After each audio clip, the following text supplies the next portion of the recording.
இவ்வளவு பெரிய லீடரா ஒருத்தர் எமர்ஜ் ஆயிட்டு இருக்காரு. India suddenly becoming such a big, you must be proud of it as an Indian. இன்னைக்கு G20 சமிட் நம்ம வந்து சேர் பண்ணி நடத்துறோம்னா அது நாட்டுக்கு பெருமை, தனி மனிதருக்கு மட்டும் அது பெருமை இல்லை, இது நாட்டுக்கு பெருமை அது.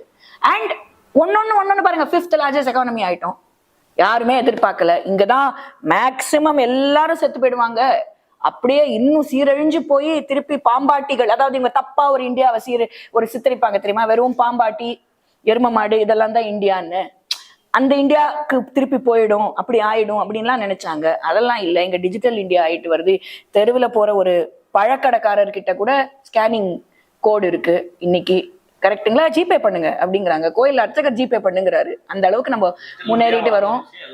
சோ அப்படி இருக்கிற பட்சத்துல நான் இப்ப நீங்க கேட்ட பிபிசிங்கிறதுக்கு சொல்றேன், ஒரு தலைவரை பத்தி இந்த மாதிரி குற்றச்சாட்டுகள், இந்த மாதிரி தேவையில்லாத வீடியோஸ் ஒரு ரெப்யூட்டட் நியூஸ் பிராட்காஸ்டிங் ஆர்கனைசேஷன் பண்ணும்போது